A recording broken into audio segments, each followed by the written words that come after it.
ये हालत हो गई। भारतीय जनता पार्टी का विधायक रो रहा है। आप रामराज का झंडा लेके चल दिए। रामराज में माताएं, बहनें, बच्चे ऐसे रोती बिलखती थी क्या? कुछ तो मतलब शर्म कीजिए। क्यों कार्रवाई रुकी है, कब कार्रवाई चलने लगेगी, फिर कब कार्रवाई होगी, कुछ नहीं पता। लोगों को एक झूठा आशा दिलाया गया कि दाल में कुछ काला है। वसई विरार में बड़ा ही दुर्भाग्यपूर्ण स्थिति है। फिर से सेटलमेंट की राजनीति की पुनरावृत्ति होने वाली है, इसकी मैं गारंटी देता हूँ। 2 महीने से आप सॉल पे सॉल ओढ़े जा रहे हैं, ड्रामा करते जा रहे हैं कि परिवर्तन हो गया। क्या परिवर्तन साहब? सत्ता परिवर्तन को आप परिवर्तन बोलते हो? ज्यादातर भाजपा के सपोर्टर है। कैसी पार्टी है जो अपने सपोर्टर का घर नहीं बचा सकती? अब 1.5 महीने के विधायक से सवाल हो रहा है, तो इस पे क्या कहेंगे? राजन नाइक जी 1.5 महीने के बच्चे नहीं हैं। हम तो कोई नया मांग नहीं कर रहे, घर के बदले घर। नमस्कार दोस्तों, मैं हूं शिवानी दुबे और आप देख रहे हैं मिरर ऑफ ट्रूथ। 41 इमारतों का मुद्दा यानी कि नाला सुपारा वसई विरार का हॉट टॉपिक। जी हां, बिल्कुल सही सुना आपने। इस समय नाला सुपारा वसई विरार में अगर कोई हॉट टॉपिक चल रहा है तो वो 41 इमारतों का मुद्दा है। लगातार इस मामले में सबकी नजर बनी हुई है। जैसे कि हमने आपको बीती खबर में बताया था कि किस तरीके से महानगर पालिका द्वारा मलबे उठाने का काम पुलिस प्रशासन की निगरानी में कर रहा है और पुलिस प्रशासन सिर्फ और सिर्फ भंगार की निगरानी करता हुआ पाया गया है। लेकिन अब इन सब के बीच सवाल ये है कि आखिर ये जो 2 दिन से तोड़क कार्रवाई रुकी हुई है उसके पीछे का कारण क्या है, क्योंकि इसका खुलासा अब तक नहीं हुआ है। इसी विषय पर बातचीत करने के लिए हमारे साथ रवि भूषण जी उपस्थित हैं। इनसे बातचीत करेंगे और जानेंगे कि आखिर इनका इस पूरे विषय पर क्या कुछ कहना है। क्या कहेंगे सर? हाई ऑर्डर है कोर्ट से कि तोड़क कार्रवाई 23, 24 और 27, 28 जनवरी को की जाने वाली थी, लेकिन आज और बीते कल दोनों दिन तोड़क कार्रवाई ठंडी पड़ी हुई है। क्या कारण हो सकता है, क्या लगता है आपको? एग्जैक्टली तो अभी इतना बाहर नहीं आया है, मतलब न्यूज़ की एग्जैक्टली क्या कारण है, क्योंकि यहाँ बहुत कुछ लोग अंधेरे में कर रहे हैं और लोगों को अंधेरे में रख के कर रहे हैं। ये एक तरह से मैं आरोप लगा रहा हूँ उन लोगों पर जिन्होंने ट्रांसपेरेंसी मेंटेन नहीं की। शुरू से ही ट्रांसपेरेंसी उन्होंने मेंटेन नहीं की। बिल्डिंग बचाने का जो एक तरह का मुहिम था, एक तरह का आंदोलन तो नहीं था, मुहिम था कि प्रयास था, उसको उनको ट्रांसपेरेंट रखना चाहिए था। जो भी ये लोग थे ऐसा दिखा रहे थे, आपको मालूम होगा, मैं नाम नहीं लेना चाहूँगा, जो कि मसीहा बनने का कोशिश कर रहे थे टोपी पहन के कि वो कुछ कर रहे। तो ठीक है भाई, आप इतने बड़े मसीहा बन रहे हो, बहुत अच्छी बात है, तो इसमें ट्रांसपेरेंसी क्यों नहीं ला रहे हो? ये छुप छुप के क्या करना, लोगों से छुपाना क्यों? विपक्ष के लोगों को आने देने से मना क्यों करना? विपक्ष का कुछ सवाल पूछने से आपको क्या तकलीफ हो जाती है? आपको मैं बताना चाहूँगा कि ये विजय लक्ष्मी नगर में जानने वाले, मुझे समझने वाले बहुत सारे लोग हैं। पर्सनली जानता हूँ सबको। एक ज़माने से यहाँ की रोड लाइट और ये सब का काम हमेशा कि एक बच्चा जो गटर में डूब लग गया था और उसकी जान चले गई थी, वो सब बहुत सारी घटनाएं हैं, लेकिन हम लोग ऐसे हाईलाइट नहीं करते किसी चीज़ों को। आपको यदि इन लोगों की मदद करनी थी, आप उसमें ट्रांसपेरेंसी मेंटेन कीजिए ना साहब। आप अपनी टीम में, ठीक है, आपको दूसरी पार्टी के लोगों से तकलीफ है, आप किसी एक पार्टी के होके रह गए, अब आप समाज सेवक नहीं रहे, आप 2-4 अच्छे पत्रकारों को अपने साथ रखिए, आप उनको अपडेट दीजिए, हम क्या कर रहे हैं, कब कर रहे हैं, कैसे कर रहे हैं।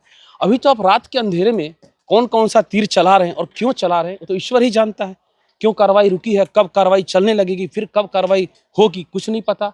लोगों को एक झूठा आशा दिलाया गया। अच्छा, जैसे 2 दिन से तोड़क कार्रवाई रुकी हुई है, इस पर विराम लगा हुआ है। अब लोगों में कहीं ना कहीं ये उम्मीदें जाग रही हैं कि क्या पता, शायद हो सकता है तोड़क कार्रवाई टल गई हो, क्या पता आने वाले समय में ये भी हो सकता है कि हमारे घर बच जाएं। जैसे अभी हम जिस जगह पर खड़े हैं, पीछे ये ऋतु पैलेस है, इस पर कल तोड़क कार्रवाई की तलवार लटक रही थी। लोगों ने अपना घर खाली किया, सामान बाहर निकाला, लेकिन उनको जहाँ तक शाम को अंदाजा हुआ कि नहीं, ये बिल्डिंग नहीं टूटने वाली है, लोग एक एक करके वापस से अपना सामान घरों में रख चुके हैं। तो मतलब एक उम्मीद की किरण लोगों में दिख रही है, लेकिन वो उम्मीद की किरण में भी बहुत सारे सवाल हैं।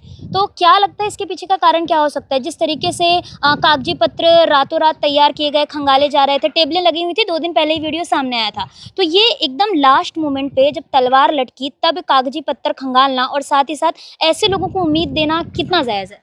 देखिए, वही मैं कहता हूँ कि एक फेक सेवियर खड़ा कर दिया जाता है।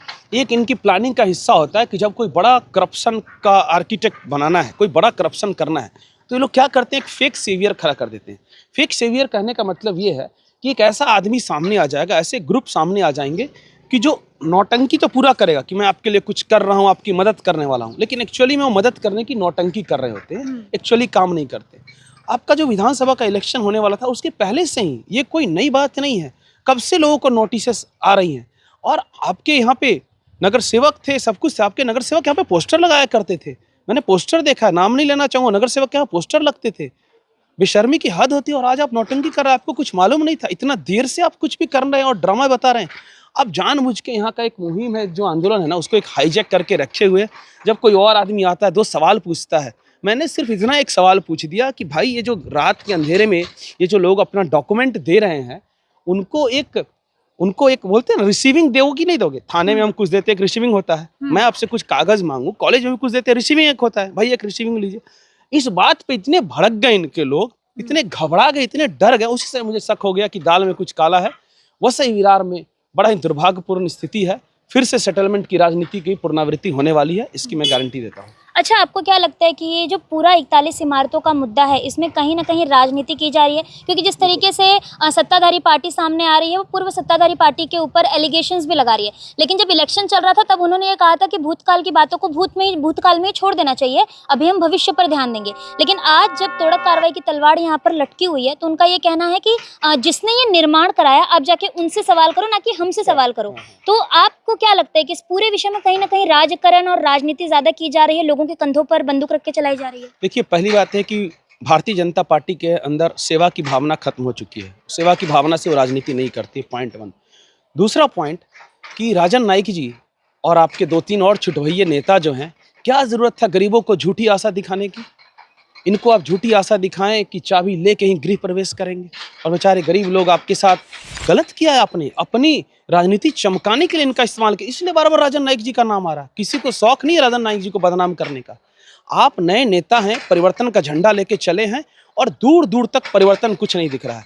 आप अक्सर देखोगे, यहाँ साल ओढ़ रहे हो, वहाँ साल ओढ़ रहे हो, यहाँ पे आपका सम्मान किया जा रहा है, वहाँ सम्मान। इतनी ठंडी नहीं होती राजन नाईक साहब कि आप यहाँ साल ओढ़ते चलो महाराष्ट्र में और ये नाला सोपारा में। और हमें कोई उम्मीद नहीं। मैं लोगों से पूछ रहा था, किसी लोगों को राजन नाईक जी से, भाजपा से कोई उम्मीद नहीं है, क्योंकि ये लोग धोखा खा चुके हैं। इसी तरह किसी ने पूछा कि अभी तो 2 ही महीने हुए, क्या हुआ? हमने 2 महीने में पूत के पांव पालने में दिख जाते हैं। कौन सा आदमी क्या करने वाला, स्पष्ट दिख जाता है। आपको दूर दूर तक कहीं कुछ लगता है कि राजन नाईक जी कुछ करने वाले, तो आप मुझे बताइए। यदि एक अच्छा एसपी आ जाए, एक अच्छा डीसी आ जाए, एक अच्छा कमिश्नर आ जाए, तो इतना कुछ काम करने लगता है कि पूरा शहर हिलने लगता है। 2 महीने से आप सॉल पे सॉल ओढ़े जा रहे हैं, ड्रामा करते जा रहे हैं कि परिवर्तन हो गया। क्या परिवर्तन साहब? सत्ता परिवर्तन को आप परिवर्तन बोलते हो? शर्म आनी चाहिए। व्यवस्था परिवर्तन को परिवर्तन बोलते हैं। जिस दिन आप व्यवस्था परिवर्तन कर देंगे, मैं मानूंगा राजन नाईक जी ने किया है, और कोई ईगो नहीं रखूंगा, खुलेआम बोलूंगा कि राजन नाईक जी का ये काम है। रवि भूषण मैं एकदम एक्सेप्ट करूंगा। लेकिन अभी जिस तरह से आप राजनीति चमका रहे हैं, आप यहाँ रोना शुरू कर देते हो। ये हालत हो गई। भारतीय जनता पार्टी का विधायक रो रहा है, देश की सबसे बड़ी पार्टी, जिसके पास सबसे ज्यादा फंड है, सबसे ज्यादा पैसा है, सबसे शक्तिशाली पार्टी, रो रहा है उसका विधायक यहाँ पे। कितने कमजोर, कितनी डरपोक और कितनी खोखली है भारतीय जनता पार्टी। जनता को दिख गया। जब जनता रोने का क्या कर रहे थे, ताकि मैं रो रहा हूं, आपकी तकलीफ के साथ शामिल हूं, मैं कुछ कर नहीं पा रहा हूं, मुझे माफ कीजिए। भागने का तरीका जब कोई आदमी रोने लगता है। आप रोइए मत राजन नाईक साहब, मैं तो कांग्रेस पार्टी का हूं, मैं आपका साथ दूंगा, आप लड़िए, मैं भी आपका साथ दूंगा। आपकी पार्टी आपका साथ न दे, रवि भूषण जरूर साथ देगा। घर के बदले घर दीजिए, मुद्दा को भटकाइए मत। सुप्रीम कोर्ट में ये कर रहे, हाई कोर्ट में वो कर, वो नौटंकी बोलते हैं ना, कानून की कबड्डी खेलना बंद कीजिए। ये वही भारतीय जनता पार्टी है जिन्होंने रातों रात कानून के, मतलब सुप्रीम कोर्ट के ऑर्डर कितनी बार किया है।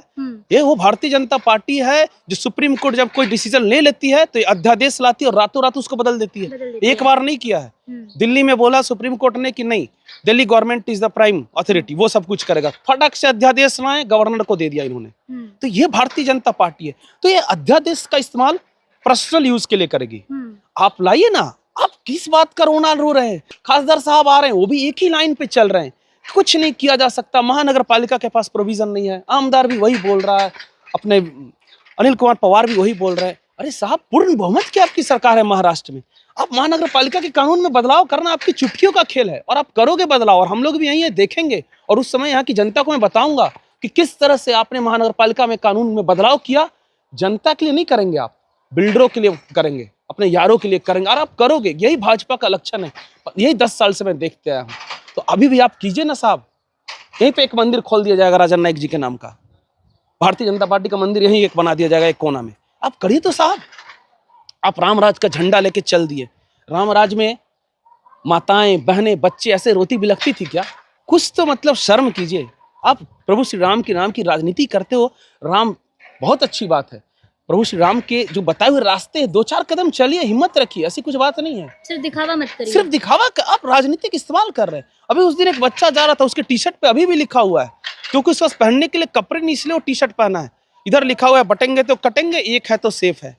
ना उनको कोई काटने आया, ना वो बटे हुए थे, और सब के सब बेचारे कोई सेफ भी नहीं रहे, सबकी बिल्डिंग तोड़ दी गई। ये जिस तरीके की राजनीति हो रही है, कहीं ना कहीं बच्चों के मानसिकता पर भी इसका बहुत गहरा असर पड़ रहा है। आप सोचिए, वो जो बच्चा जो स्कूल में घूम के आया और जब यहाँ वापस आया और देखा उसका बिल्डिंग टूटा हुआ है, वो जिंदगी भर कैसी यादें लेके जाएगा, कैसा नागरिक बनेगा? वो कमल का बटन दबाएगा? अरे उसको तो राजनीति और नेता और देश से और सिस्टम से, सबसे उसके अंदर किस तरह की भावना पैदा हो जाएगी, सोच के डर लगता है। किस तरह के भारत का निर्माण कर रहे हैं ये लोग। और अब तो भाई आपको कोई दिक्कत नहीं है ना, अब तो भाई विपक्ष भी आपको परेशान नहीं कर रहा, सब कुछ आपके पास है। अब तो आपको क्या है, जैसे रावण के पास क्या हुआ था ना, रावण ने सारे विपक्ष को खत्म कर दिया, लेकिन उसके बाद रावण ने काम किया, सोने का लंका बना दिया, अपने लिए खाली नहीं, अपने जितने लोग थे ना उसको भी।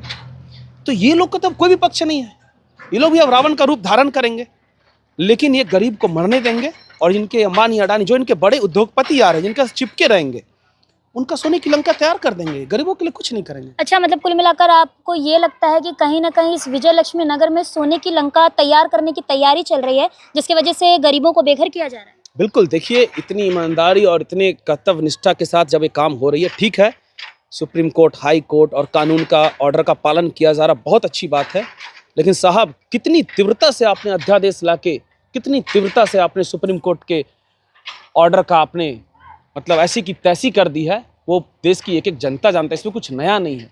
लेकिन वही शक्ति का उपयोग आप अभी क्यों नहीं कर रहे हैं? ये तो एक साधारण सवाल है, इसमें तो कोई राजनीति नहीं कर रहा हूं मैं। और सबसे बड़ी बात, यहाँ ज्यादातर जो लोग हैं वो भाजपा के सपोर्टर है, कमल बटन दबाने वाले। मेरे साथ बूथ में ये लोग ही खड़े थे, मैं भी बगल में था, भारतीय कम्युनिस्ट, ज्यादातर भाजपा के सपोर्टर है। कैसी पार्टी है जो अपने सपोर्टर का घर नहीं बचा सकती, बड़ी बड़ी बातें पाकिस्तान से बचाएंगे हमें, किसी एक खास धर्म के बारे में नफरत फैला के उनसे हमें बचाएंगे। अरे हिंदुस्तान के लोगों, हिंदू भाइयों, अपने दम पे रहो, भाजपा के भरोसे मत रहो, ये कुछ नहीं करेंगे। इनको करना रहेगा तो पहले विजय लक्ष्मी नगर को बचाएंगे, बचाएं, यहाँ पे अपना शक्ति प्रदर्शन करें। आके बोलूंगा इस काम को भारतीय जनता पार्टी ने किया है। देवेंद्र फडणवीस जी ने क्या किया, एक तख्ती लिया, उस पर देवा भाव लिख दिया और उस तख्ती को गले में टांग लिया, खुद टांग लिए। कौन सा काम किए देवेंद्र फडणवीस जी देवा भाव का, आप जरा बताइए, कोई भी भारतीय जनता पार्टी का प्रवक्ता बताए। लाड़की बहन योजना बोलेंगे वो लोग। क्या बोले, उसका तो वही बात है कि आपको छोड़िए, एक अभी यहाँ पे जाइएगा, उज्ज्वला योजना, नांदेड़ के लोग हैं, 2 मिनट में आप कैमरा घुमाइएगा, उज्ज्वला योजना आपके ही चैनल पे मैंने देखा, धज्जियां उड़ गई उज्ज्वला योजना की, लाड़की बहन। ये सब एक प्रोपोगेंडा है, सब कुछ छीन लेगी भाजपा और सब कुछ छीन रही है भाजपा। भाजपा के पास शक्ति है, सामर्थ्य है, आदर्श भी है, मैं ऐसा नहीं बोलूंगा, आदर्श भी है प्रभु श्री राम का। चलो ना रे भाई, अब तो कांग्रेस पार्टी तुम्हारे रास्ते में रोड़ा नहीं बन रही ना, तुम तो कांग्रेस पार्टी के खाते भी सीज कर रहे हो, क्योंकि सारा फंड तुम्हें चाहिए। तुम्हें निरंकुश राज चाहिए, और निरंकुश राज रावण को चाहिए होता है, और वो किसी के लिए अच्छा नहीं होता है। जब विपक्ष ही मजबूत नहीं रहेगा, विपक्ष नहीं रहेगा, तो फिर बात ही सवाल ही कहाँ उठेंगे? सवाल ही कहाँ उठेंगे? विपक्ष को खत्म कर दो, अभी कौन इनका सवाल उठाने आएगा? आप बताइए ना, महाराष्ट्र में विपक्ष ऑलमोस्ट किस हालत में, आपको तो मालूम ही है, कौन उठाएगा? ऐसे तो नाला सोपारा में 1200-1300 आपको राष्ट्रीय, क्या बोलते हैं, राष्ट्रीय अध्यक्ष मिलेंगे। कितने लोग आते हैं इनकी आवाज उठाने? हम तो कोई नया मांग नहीं कर रहे, घर के बदले घर। और मैं रवि भूषण 1 लाख पर्चे इधर घर के बदले घर का मैं बांट दूंगा, यहाँ की हवाओं में गूंजते रहेगी। और ये मुद्दा मैं पर्सनली भूलने नहीं दूंगा इनको। इस महानगर पालिका चुनाव में राजन नाइक जी, आपने बोला 100 नगर सेवक चुनेंगे, इतना कॉन्फिडेंस, ठीक वही कॉन्फिडेंस, एक घमंड आप दिखा रहे जो मोदी जी ने कहा था कि अब की बार 400 पार। 100 नगर सेवक, 100 कौन थे?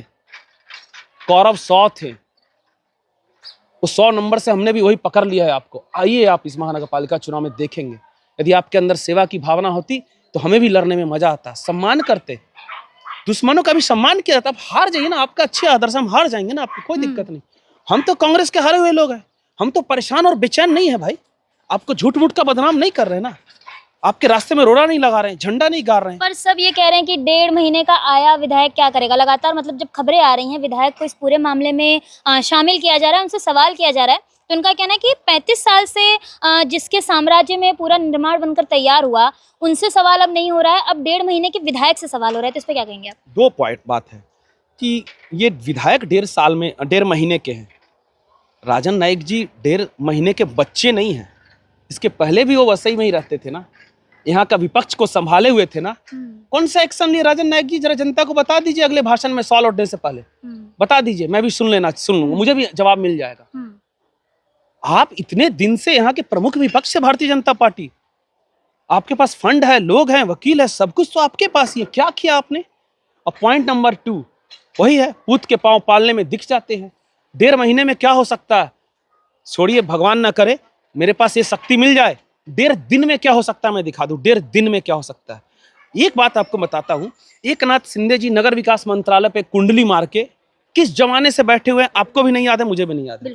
महानगर पालिका किसको रिपोर्ट करती है? एकनाथ शिंदे जी को सैल्यूट ठोकते हैं अपना अनिल कुमार पवार साहब। एक फोन आएगा एकनाथ शिंदे जी का, साहब हाँ कितने लोग हैं, ये ठीक है, कितना आदमी है, सर्वे करो ग्राउंड का, एक्शन नंबर 1 सर्वे करो, जो लोग जहां है उनका सर्वे कीजिए, पता कीजिए, हाँ भाई जम इनको फ्लैट अलॉट करो, महाडा की फ्लैट अलॉट करो, इधर उधर जिधर फ्लैट अलॉट करो, कर सकते एकनाथ शिंदे। लेकिन एकनाथ शिंदे जी का भी मैंने एक बैनर देखा था इसी वसई ईस्ट वेस्ट ब्रिज पे, सबका नाथ एकनाथ, उनके लिए भी एक डायलॉग है, जिसने किया हर गरीबों का अनाथ उसको कहते हैं एकनाथ।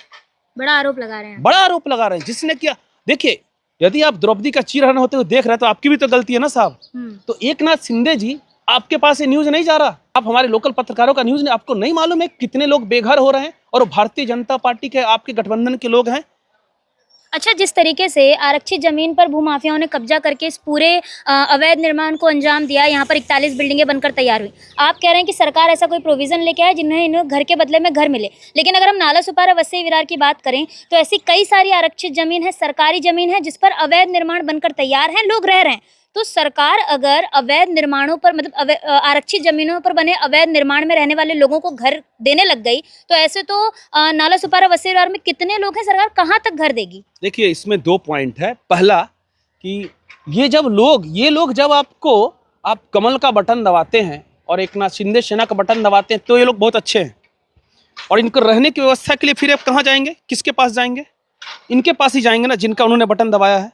तो पहला नंबर पॉइंट कि कोई अवैध भी रह रहा है तो उसको वैध करो ना। कितनी बस्तियां वैध की गई है, मलाड कांदीवली में कांग्रेस के टाइम में हुआ है साहब, आप सवाल पूछ, कांग्रेस के टाइम में हुआ, हमने सबको रिप्लेस, आरक्षण भी हटाया जा सकता हाँ है। हम आरक्षण, हमने सबको घर के बदले घर करके दिया है। कांग्रेस का भूदान आंदोलन याद कीजिए, भूदान आंदोलन उस समय की बात है कि कोई आदमी कहीं जमीन था, जब आजादी हो गई तो कृषि को एक क्रांति लानी थी, तो जो जिस जमीन पर काम कर रहा था बोल दिया गया हाँ ये जमीन आपका हो गया, किया गया। यहाँ जो लोग रह रहे हैं उनका, वही तो मैं बोल रहा हूँ ना, डिमांड कर रहा हूँ, सर्वे करवाइए ना इनका, आप इनका सर्वे करवाइए। ये देश के नागरिक है, यहाँ के वोटर है, नांदेड़ के वोटर है एकनाथ शिंदे जी, शर्म आना चाहिए। आपका एमएलए है, वहां से शर्म को तो घोल के पी चुके हैं, इसलिए आप खोखे सरकार का कलंक अपने सर पे लेके घूम रहे हैं, क्योंकि ग्राउंड पे आपका काम नहीं दिखता साहब। नांदेड़ के लोग यहाँ मिलेंगे, गजानन भाई, विट्ठल जी, सबका नाम बता देता हूँ, मुझे याद है, मैं मिलता हूँ उनसे 2-3 दिन में। नांदेड़ के लोग आपका एमएलए, उनको घर के बदले घर दीजिए साहब। और आप जिधर से आपके बच्चे, क्या नाम है, डॉक्टर श्रीकांत शिंदे, उनका बच्चा, वो जिधर से डोंबिवली महानगर पालिका के आसपास से चुने गए। एक दिन मैंने देखा बॉम्बे हाई कोर्ट का उसमें न्यूज था, 1 लाख से ज्यादा अनाधिकृत बांध काम हुए हैं डोंबिवली वाली जो महानगर पालिका है। हाँ। भाई इतने, और उसको आपने लीगल किया ना, कर सकते हो ना, चलो सुप्रीम कोर्ट करता है लीगल नहीं करो, इनको घर के बदले घर दो, आपके लिए बड़ी बात नहीं है। देखिए, आदमी मांगता भी उससे है ना जिसके पास सामर्थ्य हो। अब कांग्रेस पार्टी से तो नहीं मांग सकते ना, हमारे पास सरकार है, आप सामर्थ्यवान लोग हैं ना, ये आपके देश के लोग हैं, दीजिए। पॉइंट नंबर 2 छूट रहा है मेरा, वो क्या है, आपने बोला ऐसे बहुत लोग अवैध रहते हैं, बहुत जरूर इसको पब्लिश कीजिएगा साहब। अपना बृहन मुंबई महानगर पालिका का आपने सीएजी ऑडिट कराया ताकि उद्धव ठाकरे जी की सरकार को बदनाम कर सके। आप क्या कीजिए, वसई विरार की 30 लाख की जनता को जानने का हक है कि उनका कहाँ कितना रिजर्वेशन की जमीन पे क्या क्या बन गया। सिर्फ घर रहने के तो नहीं बने ना, होटल रेस्टोरेंट और बार भी तो बने हैं, किस नेता के हैं वो भी तो बने हैं ना, 15 तल्ले 25 तल्ले की बिल्डिंगें भी तो बनी है। आप सीएजी ऑडिट कराइए, पता चल जाएगा कि टीडीआर घोटाला क्या हुआ, ट्रांसफर ऑफ डेवलपमेंट राइट कौन कौन किया है। आप कीजिए ना, आपके अंदर हिम्मत है तो। नहीं करेंगे ना? नहीं करेंगे, क्योंकि आप लुटेरों की सरकार है, आप लूटने के लिए आए हो साहब, आप सेवा की भावना से नहीं आए हो। आप प्रभु श्री राम का नाम लेते हैं, बहुत अच्छा है, लीजिए, लेकिन सिर्फ नाम लेते हो, आप उनके एक कदम पे नहीं चलते हो। आप फेक देशभक्त हो, फेक महाराष्ट्र भक्त हो और फेक राम भक्त भी हो, बिल्कुल आरोप लगाता हूँ।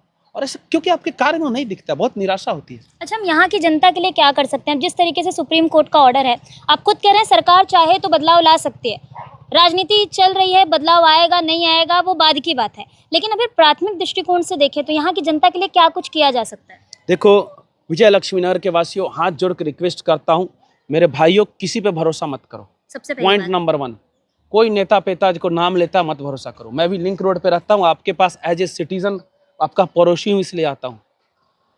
अपनी एक कमेटी बनाओ, विजय लक्ष्मी नगर संघर्ष समिति, कुछ भी नाम रखो, अपनी एक कमेटी बनाओ, अपने लोगों पे भरोसा करो। उसके बाद कोई आपकी मदद करना चाहता है तो उससे मदद मांगो, कोई भी नेता, मैं भी मदद कर दूंगा बाहर से, लेकिन वो कमेटी आपके लोगों की होनी चाहिए। सामने कोई नहीं आया, इसका राजनीति की रोटियां ना राजनीतिक रोटी ना सेके, वोट मांगने के लिए नहीं आ जाए। जैसे विधायिका के इलेक्शन में आए थे, विधायक इलेक्शन में, अब नगर पालिका इलेक्शन आ गया तो दिख रहे हैं, और ये पहली गली तक ही दिखते हैं। हाँ, 5वीं में नहीं आते। इनकी हिम्मत नहीं है कि वहां पे नांदेड़ के लोगों के तक आ सके, आके देख सके।